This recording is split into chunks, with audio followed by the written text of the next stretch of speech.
ಏನಾಯಿತು ಸ್ವಪ್ನ ವಿಷಯ ಮುಗಿದಿತ್ತು. ಓಂ ಪರಾಭಿಧ್ಯಾನಾತ್ತು ತಿರೋಹಿತಂ ತಥೋ ಹಿ ಯಸ್ಯ ಬಂಧ ವಿಪರ್ಯಯೌ. ಓಂ ಪರಾಭಿಧ್ಯಾನಾತ್ತು ತಿರೋಹಿತಂ ತತಃ ಹಿ ಯಸ್ಯ ಬಂಧ ವಿಪರ್ಯಯೌ. ಸಂಧ್ಯಾಧಿಕರಣ ಮೊದಲನೇದು, ಇದು ಎರಡನೇ ಅಧಿಕರಣ. ಪರಾಭಿಧ್ಯಾನಾಧಿಕರಣ ಅಂತ ಒಂದೇ ಸೂತ್ರ. ಬಂಧ ಮೋಕ್ಷ ಪ್ರದತ್ವ ಸಯೇವ ಸ್ವಪ್ನ ತಿರಸ್ಕರ್ತ. ಈ ಕನಸು ಬಿದ್ದಿದೆ, ಅದು ಭಯಂಕರ ದುಸ್ವಪ್ನ, ಒದರಾಡ್ತಿದ್ದಾನೆ ಭಯದಿಂದ. ಹೇಳೋಕ್ಕಾಗಲ್ಲ ಅವ್ರ ಕೈಗೆ, ಹೇಳೋದಕ್ಕಾಗೋದಿಲ್ಲ.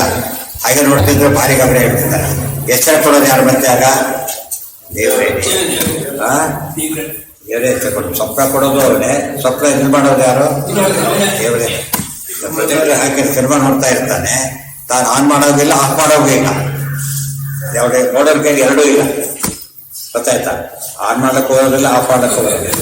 ಅದೇ ರೀತಿ ಸ್ವಪ್ನ ನಮಗೆ ಸೃಷ್ಟಿ ಮಾಡ್ಕೊಂಡು ನೋಡೋಕ್ಕೂ ಬರೋದಿಲ್ಲ, ಕೆಟ್ಟ ಸ್ವಪ್ನ ನಾವು ಎಲ್ಲಿ ಡಿಲೀಟ್ ಮಾಡೋಕ್ಕೂ ಬರೋದಿಲ್ಲ. ಹಾಗೆ ಒದರ್ತಾನೆ ಇರ್ಬೋದು. ಸ್ವಪ್ನದ ಎಷ್ಟೋ ಜನ ನಿದ್ದೆಯಲ್ಲಿ ಸಾಯ್ತಾರೆ ಅಂತ ಹೇಳ್ತೇವಲ್ಲ, ಕೆಟ್ಟ ಕನಸ್ಕೊಂಡು ಸತ್ತಿರ್ಬೋದು, ಭಾರಿ ಡೀಪ್ ಆಗಿ ಕಂಡು. ನೀವು ಎಚ್ಚರಾಗಿರೋದು ಏನಾಗುತ್ತೆ? ಭಯ ಜಾಸ್ತಿ ಆದ ವೀಕ್ ಇದ್ರೆ ಹೋಗ್ಬೇಕು. ಏನು ಆಶ್ಚರ್ಯ, ಹುಡುಗರಿಗೆ ಗೊತ್ತಾಗಲ್ಲ ಯಾಕೆ ಸತ್ರು ಅಂತೇಳಿ. ನಿದ್ದೆಯಲ್ಲಿ ಸತ್ರು ಅಂತಾರೆ, ಹುಡುಗ ಯಾರಿಗೆ ಬಂದರು? ಅದು ಕನಸು ಬಿದ್ದಂತೆ ಯಾರಿಗೆ ಗೊತ್ತಾಗೋದಿಲ್ವೋ? ಯಾವ ಕನಸು ಬಿತ್ತು ಹೋಗೋದು ಸರಿಯಾಗಿ ಗೊತ್ತಾಗದೆ ಅವರವರಿಗೆ ಸೇರಿ. ನಮಗೆ ಈಗ ಪರಾಭಿಧ್ಯಾನಾತ್ತು ತಿರೋಹಿತಂ ತಥೋ ಹಿ ಯಸ್ಯ ಬದ್ಧ ವಿಪರ್ಯಯೋ. ನಮಗೇನಾಗಿ ಪರಮಾತ್ಮನ ಅಭಿಧ್ಯಾನದಿಂದಾಗಿ ನಮಗೆ ಅಭಿಧ್ಯಾನ ಮರವು, ನಮಗೆ ಬಂಧ ಮತ್ತು ವಿಪರ್ಯಯ. ಬಂಧ ವಿಪರ್ಯಯ ಅಂದರೆ ಏನು? ನೆನಪು ಬಂದರೆ ಮೋಕ್ಷ, ಮರವು ಬಂದರೆ ಬಂಧ. ಈ ರೀತಿ ಇರ್ತೇವೆ. ಬಂಧ ಮೋಕ್ಷ ಪ್ರದತ್ವ ಸಯೇವ ಸ್ವಪ್ನ ತಿರಸ್ಕರ್ತ.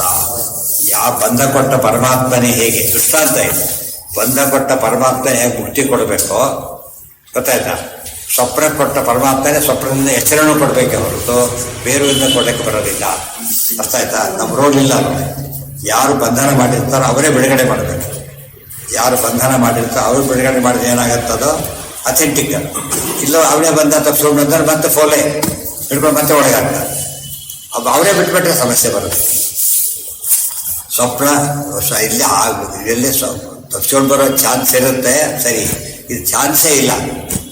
ದೇವರು ಕೊಟ್ಟದ ಬಂಧದಿಂದ ಅವರಾಗಿ ಬಿಡಿಸ್ಕೊಂಡು ಹೋಗೋ ರೀತಿಯಲ್ಲಿ ಯಾವ ರೀತಿ ಸಾಧ್ಯ ಇಲ್ಲ, ಗೊತ್ತಾಯ್ತಾ? ಆ ರೀತಿ ಟೈಟ್ ಬಂದ. ಸ್ವಪ್ನಾದಿ ಬುದ್ಧಿಕರ್ತ ಚ ತಿರಸ್ಕರ್ತ ಸ ಏವ ಚ ಯದಿಚ್ಛಯ ಯಥೋ ಹ್ಯಸ್ಯ ಬಂಧಮೋಕ್ಷೋ ಪ್ರತಿಷ್ಠಿತವು ಇತಿ ಕೋರ್ಮೆ. ಯಾವನು ತನ್ನ ಇಚ್ಛೆಯಿಂದ ಬಂಧ ಮತ್ತುಗಳನ್ನು ಕೊಡ್ತಾನೋ ಅದೇ ರೀತಿಯಲ್ಲೇನೆ ಈ ಸ್ವಪ್ನವನ್ನು ಕೂಡ ಪರಮಾತ್ಮ ತೋರಿಸ್ತಾನೆ ಮತ್ತು ತಿರೋಧಾನ ಮಾಡಿಸ್ತಾನೆ. ಎರಡು ದೇವರೇ ಮಾಡಿಸ್ತಾನೆ. ದೇಹ ಯೋಗ ದ್ವಾಸೋಪಿ ಓಂ. ಓಂ ದೇಹ ಯೋಗ ದ್ವಾಸೋಪಿ ಓಂ. ಎರಡನೇ ಇದು ಇನ್ನೊಂದು ಅಧಿಕರಣೆ ಬೇರೆ. ದೇಹ ಯೋಗೇನ ವಾಸಃ ಜಾಗ್ರದಪಿ ತಥೈವ ಸಯೇವ ಜಾಗರಿತೆ ಸ್ಥಾಪಯತಿ ಸಯೇ ಸ್ವಸ್ವಪ್ನೆ ಸ ಪ್ರಭು. ಮತ್ತೆ ತುರಾಷಾಟ್ ಸ ಏಕೋ ಬಹುಧಾ ಭವತಿ ಇತಿ ಕೌಂಠರವ್ಯ ಶ್ರುತೆ. ದೇಹಯೋಗಾತ್ ವಾಸಃ, ದೇಹಯೋಗೇನ ವಾಸಃ ಜಾಗ್ರದಪಿ ತಥೈವ. ದೇಹ ಜೊತೆಗೆ ಇರೋದು ಮತ್ತು ಎಚ್ಚರಗಳು ಎಲ್ಲ ದೇವರ ಅಧೀನದೆ. ದೇಹಯೋಗ ನಾವು ಮಾಡ್ಕೊಂಡಿದ್ದಲ್ಲ. ಈ ದೇಹ ಕೊಟ್ಟಿದ್ದು ಯಾರು? ಪರಮಾತ್ಮ ಕೊಟ್ಟಿದ್ದು. ಇರೋದು ಕೂಡ ಅನುಗ್ರಹದಿಂದ. ಎಷ್ಟು ದಿವಸ ಇರಬೇಕು ಅಷ್ಟೊತ್ತು. ಬಾಡಿಗೆ ಮೇಲೆ ಬಿಡಿಸಿ ಎಂದು ಬಿಡಿಸ್ಬಿಡ್ತಾರೆ, ಬಿಟ್ಟರೆ ಬೇರೆ ದಾರಿ ಇಲ್ಲ. ಅದೇ ರೀತಿಯೇ ದೇಹಯೋಗಾತ್ ವಾಸಃ ಸಯೇವ ಜಾಗರಿತೆ ಸ್ಥಾಪಯತಿ. ಅವನೇ ಪರಮಾತ್ಮ ಏನು ಮಾಡ್ತಾನೆ? ಜಾಗರಿತ ಆದರೆ ಜಾಗ್ರದ ಅವಸ್ಥೆಯಲ್ಲಿ ನಮ್ಮನ್ನು ಇಡಿಸ್ತಾನೆ. ಸ್ವಪ್ನದಲ್ಲಿಸೋದು ಅವನೇನೆ. ಸೊ ಬಹುಧಾ ಭವತಿ ಇತಿ ಕೌಂಠರವ್ಯ ಶ್ರುತೇ. ಓಂ ತದಭಾವೋ ನಾಡೀಶು ತಚ್ಛ್ರುತೇರಾತ್ಮನಿ ಹಾವು. ಅಂದರೆ ದೇವರ ಹೆಸರುಗಳು ಅನೇಕ ಹೆಸರುಗಳು. ಒಂದು ಹೆಸರು ಗೊತ್ತಾಯ್ತಾ? ಎಲ್ಲ ಕಡೆಯದ್ದು ಅತ್ಯಂತ ವೇಗವಾಗಿ ಎಲ್ಲವನ್ನು ಮಾಡುವವನು ಅಂತ ಅದಕ್ಕೆ ಅರ್ಥ. ಜಾಗ್ರತ್ ಸ್ವಪ್ನ. ಓಂ ತದಭಾವೋ ನಾಡೀಶು ತಚ್ಛ್ರುತೇ ಆತ್ಮನಿಹ. ಜಾಗ್ರತ್ ಸ್ವಭಾವ ಸುಪ್ತಿ ನಾಡೀಸ್ಥೇ ಪರಮಾತ್ಮನಿ. ಹೇಗೆ ಮಾಡ್ತಾ ಇರಬೇಕು ಒಂದು ಡೀಟೇಲ್.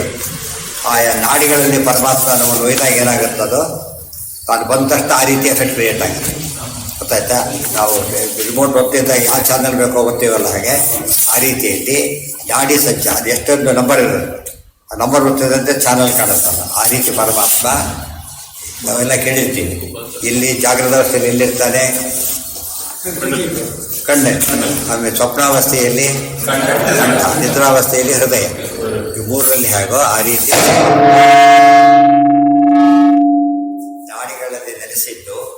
ನಾಡಿಗಳಲ್ಲಿ ನೆಲೆಸಿದ್ದು ಅದಕ್ಕೆ ತಕ್ಕಂತೆ ನಮಗೆ ಆ ಅವಸ್ಥೆಗಳನ್ನು ಕೊಡ್ತಾನೆ. ಅದು ಇದೆಯಲ್ಲ, ಹೃದಯ ಕವಲ ಇದೆ, ಅದರಲ್ಲಿ ಪರಮಾತ್ಮ ಮೂವ್ ಆಗ್ತಾನೆ. ರೂಪಗಳು ಮೂವ್ ಆಗ್ತಾ ಹೋದಂತೆ ಏನಾಗುತ್ತೆ, ಎಲ್ಲ ಕಡೆ ವ್ಯಾಪ್ತನಾಗಿದ್ದು ಮೂವ್ ಆಗ್ತಾನೆ. ದೇವರ ಮಹಿಮೆ ತದ್ಧಾವತ್ತು ಅಜ್ಞಾನತೆ ತಿಷ್ಠತೆ ಇದ್ದಾರೆ ಸಜ್ಜೀರು ದೇವರ ಅಚಿಂತ್ಯವಾದ ಮಹಿಮೆ ಅದು. ಇಷ್ಟೊಂದು ಇಲ್ಲಿ ಸಂಚಾರ ಮಾಡೋದು ಇಲ್ಲಿದ್ದ ಇಲ್ಲಿಲ್ಲ, ಇಲ್ಲಿ ಆಗಬೇಕು, ದೇವರು ಆಗೋದಿಲ್ಲ, ಅದು ವಿಶೇಷ. ಅದು 8 ಕಮಲಗಳಲ್ಲಿ ಪರಮಾತ್ಮ ಓಡಾಡ್ತಾ ಇರ್ತಾರೆ. ಹೇಗೆ ಶುರುವಾಗಬೇಕದು? ಇಂದ್ರ, ಅಗ್ನಿ, ಯಮ, ಆಮೇಲೆ ನಿವೃತ್ತಿ, ವರುಣ, ಆಮೇಲೆ ವಾಯು, ಆಮೇಲೆ ಚಂದ್ರ ಮತ್ತು ಕುಬೇರ, ಹರಿ ಬರೋದು ರುದ್ರದೇವ. 8 ಇದೆ. ಅದಕ್ಕೆಲ್ಲ ಹರಿನಾಮದಲ್ಲಿ ಕೊಟ್ಟಿದ್ದಾರೆ. ಮೂಲ ಗ್ರಂಥಗಳನ್ನು ಆಧರಿಸಿಬಿಟ್ಟು ಕೊಟ್ಟು ಎಲ್ಲಿ ನೀನೇನ ಹಸಿವು ಯಾವಾಗ ಆಗುತ್ತೆ ನಮಗೆ, ಬಾಯಾರಿಕೆ ಯಾವಾಗ ಆಗುತ್ತೆ, ಹೋಮಾದಿಗಳು ಯಾವಾಗ ಬರುತ್ತೆ, ಸುಖ ಸಂತೋಷ ಯಾವಾಗ ಆಗುತ್ತೆ, ಪುಣ್ಯಕಾರ್ಯಗಳು ಯಾವಾಗ ನಡೆಯುತ್ತೆ, ಎಲ್ಲದನ್ನು ಹೇಳ್ತಾ ಹೋಗ್ತಾರೆ. ಅದೇ ರೀತಿಯಲ್ಲಿ ಅಲ್ಲಿ ಹೃದಯ ಕಮಲದ ದಳಗಳಲ್ಲಿ ಸಂಚಾರ ಮಾಡಬೇಕಾಗತ್ತಲ್ಲ, ನಾಡಿಗಳಲ್ಲಿ ಬಂದಾಗ ಆ ರೀತಿ ವಿಶೇಷ. ಅನಸ್ಥಿಸಿಯ ಇಲ್ಲ, ಚುಚ್ಚಿದ್ರೆ ಅನಸ್ಥಿಸಿ ಆಗೋದಿಲ್ಲ. ಅವ್ರು ಪೆಥೆಟ್ ಇದೆ, ದೊಡ್ಡ ಕೋರ್ಸ್ ಅದು, ಗೊತ್ತಾಯ್ತಾ? ಆ ಸ್ಪೆಷಲಿಸ್ಟ್ ಅದು ಫುಲ್ ಕೋರ್ಸ್. ಅದನ್ನು ಅದು ಆ ರೀತಿ ಮಾಡಿದ್ರೆ ಹೆಚ್ಚು ಕಡಿಮೆ ಆಗ್ತಿರೋದು.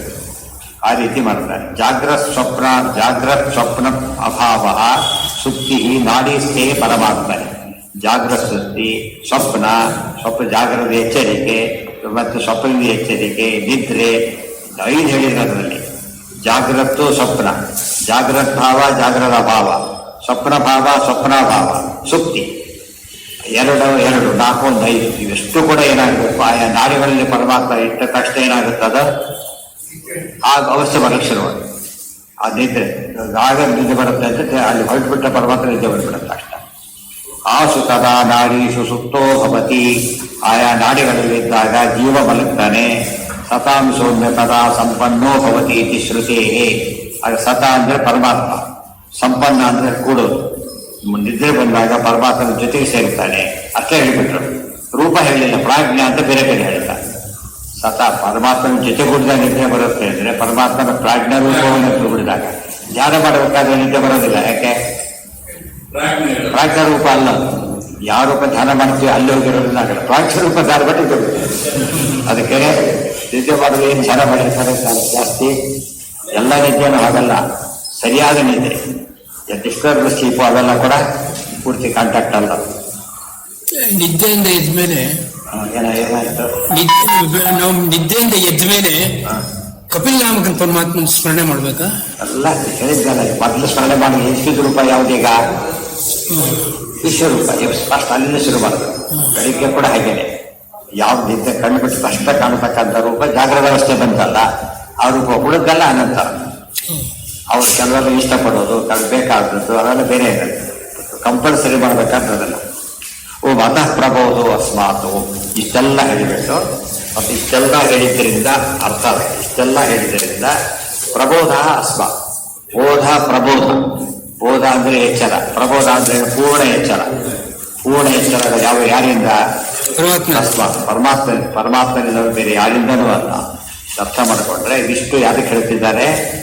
ಸ್ವಪ್ನಾವಸ್ಥೆ, ನಿದ್ರಾವಸ್ಥೆ, ಬರೋದು ಹೋಗೋದು ಎಲ್ಲ ದೇವರ ಅಧೀನ ಅಂತ ಗೊತ್ತಾದ ಮೇಲೆ ದೇವರ ಸ್ವಾತಂತ್ರ್ಯ ನಮ್ಮ ಅಸ್ವಾತಂತ್ರ್ಯ ಮನಸ್ಸಿಗೆ ಬಂದಾಗ ಆಗ ನಮಗೆ ದೇವರಿಗೆ ಯಾವ ಸಂಶಯಕ್ಕೂ ಅವಕಾಶ ಇಲ್ಲ, ಮುಂದೆ ಹೋಗ್ತಾರೆ. ಒಂದು ಕಡೆಯಿಂದ ತೋರಿಸ್ಬೇಕು ಅನುಭವ ಬರ್ತಕ್ಕಂಥ ವಿಚಾರ. ಅಕ್ಕೋಳು ಪರಮಾತ್ಮನ ಬಗ್ಗೆ ಏನು ಬರಬೇಕು?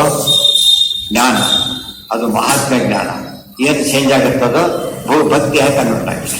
ಅದು ಬರದೆ ಹೋದ್ರೆ ಭಕ್ತಿ ಬರೋದಿಲ್ಲ. ಅಲ್ಲ, ಅಲಾರಾಮ್ ಹೊರಗಡೆ ಎಷ್ಟು ಜನ ಹೊರಗಡೆಗಿಲ್ವಲ್ಲ, ಅದು ಗೊತ್ತಿಲ್ಲ, ಗೊತ್ತು ಬಿಡ್ತಾರೆ ಒಂದ್ಮೇಲೆ ಕೆಲವು ಸಲ. ಅದು ಹೊರಗಿದ್ರೆ ಹೇಳೋದಿಲ್ಲ. ಕೆಲವರು ಅಲಾರಾಮ್ ಇಲ್ಲನೇ ಹೇಳಕ್ ಬಿಟ್ಟು ಅಲಾರಾಮ್ ಇಡಬೇಕಾಗಿಲ್ಲ. ಅದು ದೇವರು ಧ್ಯಾನ ಮಾಡಿ ಸರಿಯಾಗಿ ಕರೆಕ್ಟಾಗಿ ದೇವರು ಟೈಮ್ ಸೆಟ್ ಆಗಿರುತ್ತೆ. ಆ ಥರ ಚೆನ್ನಾಗಿ ಗೊತ್ತಾಯ್ತಾ? 4 ಗಂಟೆಗೆ ಆಗ್ತದೆ. ಅದು ಎಷ್ಟೋ ಅನುಭವ ಬಂದಿರುತ್ತೆ. ಯಾರು ವಿಷಯಲ್ಲ, ಏನಿರಲ್ಲ. ಎಷ್ಟೋ ಸರ್ತಿ ಹೀಗಾಗುತ್ತೆ. ಪರೀಕ್ಷೆಗೆ ಓದ್ಬೇಕಾದ್ರೆ ಅರ್ಧ ಗಂಟೆ ಒಳಗೆ ತಿಳ್ಕೊಳ್ಳಿ, 1-2 ಮತ್ತೆರಡಕ್ಕೆ ಎಚ್ಚರಾಗುತ್ತೆ. ಆ ಥರ ಇದ್ರ ಮೇಲೆ ಆ ದೇವರು ಅದು ಮೂಲಕ ಅನುಗ್ರಹ ಮಾಡ್ತಾರೆ. ಅರ್ಧ ಗಂಟೆ ಸಾಕು ಕೂಡ ಅವನಿಗೆ, ಅರ್ಥ ಆಯ್ತಾ? ಆ ಟೈಮ್ಗೆ ಎಚ್ಚರಾಗಿದೆ, ಯಾರು ಎಬ್ಬಿಸ್ಬೇಕಾಗಿದೆ. ನಾವು ಎಬ್ಬಿಸಿ ಅವ್ರಿಗೆ ಅಭ್ಯಾಸ ಕೆಡಿಸ್ಬಿಟ್ಟಿರ್ತೀವಿ ಅಷ್ಟೇ. ಡಾಕ್ಟರ್ ಬಿಟ್ಟರೆ ಅವ್ರಿಗೆ ಅಭ್ಯಾಸ ಶುರುವಾಗ್ಬಿಡೋದು. ನಾವೇ ಹೇಳಬೇಕು, ದೇವರನ್ನು ಪ್ರಾರ್ಥನೆ ಮಾಡಬೇಕಷ್ಟೆ. ಸೈವಚ ನಾವು ರಿಮೋಟ್ ನಾವೇ ಆನ್ ಮಾಡೋಕೆ ಇಷ್ಟಪಡ್ತೀವಿ. ರಿಮೋಟ್ನ ಉಳಿದೆಲ್ಲ ನೀವು ಮಾಡಿರ್ತೀವಿ. ಶಾಸ್ತ್ರ ವಿಚಾರವನ್ನ ಅವರು ಮಾಡಿಕೊಂಡಿರ್ತಾರೆ, ಲೌಕಿಕ ಬಂದಾಗ ತಾನೇ ಮಾಡಬೇಕು. ಹಾಗೆ ಮಾಡೋದು ತನ್ನ ಧ್ಯಾನ ತಾನೇ ಮಾಡಬೇಕು. ಒಟ್ಟೇನಾಯ್ತು ಈಗ? ಏಷ ಏವ ಸುಪ್ತಂ ಪ್ರಬೋಧಯತಿ ಏತಸ್ಮಾತ್ ಜೀವಃ ಉತ್ತಿಷ್ಠತಿ ಏಷಃ ಪ್ರಮಾತ ಏಷಃ ಪರಮಃ ಇತಿ ಕೌಂಡಿನ್ಯ ಶ್ರುತಿ. ಈ ಶ್ರುತಿ ಒಂದು ಹೇಳಿದ್ರು. ಎಲ್ಲ ಇದು ಬ್ರಹ್ಮಸೂತ್ರ ಪ್ರತಿಯೊಂದು ಕೂಡ ಯಾವುದನ್ನು ಆಧರಿಸಿರೋದು, ಈಗ ಯಾವುದಕ್ಕೆ ಅರ್ಥ ಕೊಟ್ಟಿರೋದು ವೇದಗಳೇ. ಒಂದು ವೇದ ವಾಕ್ಯ ಕೊಡಲೇಬೇಕು, ಪ್ರತಿಯೊಂದು ವೇದ ವಾಕ್ಯ ಕೊಟ್ಬಿಡಲ್ಲ. ಬರೀ ಹೇಳಿದ್ರೆ ಏನಾಗ್ತಿತ್ತು? ಯುಕ್ತಿ ಆಗ್ತಿತ್ತು. ಯುಕ್ತಿ ಸರಿಯಾಗಿದ್ದಾಗ ಹೋಗ್ಬೇಕು, ತಪ್ಪೇನಿಲ್ಲ. ಅದರಿಂದ ಆಗಮ ಸಿಕ್ಬಿಟ್ಟು ಏನಾಗುತ್ತಾಗ ಏಷ ಏವ ಪುಂಸತು ಸುಪ್ತಂ ಪ್ರಬೋಧಯತಿ ಏತಸ್ಮಾತ್ ಜೀವಃ ಉತ್ತಿಷ್ಠತಿ ಏಷಃ ಪ್ರಮಾತ ಏಷಃ ಪರಮಃ ಇತಿ ಕೌಂಡಿನ್ಯ ಶ್ರುತಿ ಇತಿ ಪ್ರಬೋಧಾಧಿಕರಣಂ. ಅಲ್ಲಿಗೆ ಸೈವ ಇನ್ನು ಅನೇಕ ವಿಷಯಗಳು ಬರುತ್ತೆ. ಸರಿಯಾಗಿ ಓದ್ತಾ ಹೋಗ್ಬಿಟ್ರೆ ದೇವರ ಮಹಿಮೆ ನಮ್ಗೆ ಯಾವ ರೀತಿ ಅನುಸಂಧಾನ ಮಾಡಬೇಕು ಹೇಳ್ತಾರೆ. ಪ್ರತಿ ಸ್ಟೇಜಲ್ಲೂ ಕೂಡ ಸಹಜವಾಗಿ ಏನು ಕೇಳಿ ಮಾಡಬೇಕಾಗಿಲ್ಲ. ನಾವೀಗ ರೂಪಗಳ ಕಥೆ ಅವೆಲ್ಲ ಕೇಳ್ತೇವೆ, ಭಕ್ತಿ ಬರುತ್ತಾಗ. ಆದರೆ ನಮ್ಮೊಳಗೆ ಕಾಣೋದಲ್ಲ, ಹೊರಗಿಂದ ಕಾಣೋದು. ಇದು ಒಳಗಿಂದಲೇ ಕಾಣೋದು. ಎಚ್ಚರ ಆಗೋದು, ನಿದ್ರೆ ಬರೋದು, ಕನಸು ಕಾಣೋದು, ಎಚ್ಚರ ಆಗೋದು ಎಲ್ಲ ಏನು ತೋರಿಸುತ್ತೆ ನಮಗೆ? ನಮ್ಮ ದೇಹನೇ ಏನಾಯ್ತು ನಮಗಾಗ? ಲ್ಯಾಬ್ರೇಟರಿ ಆದಾಗ ನಮ್ಮ ದೇಹನೇ ನಮ್ಮ ಲ್ಯಾಬ್ರೇಟರಿ, ಇಲ್ಲೇ ಚಿಂತನೆ ಮಾಡ್ಬೋದು.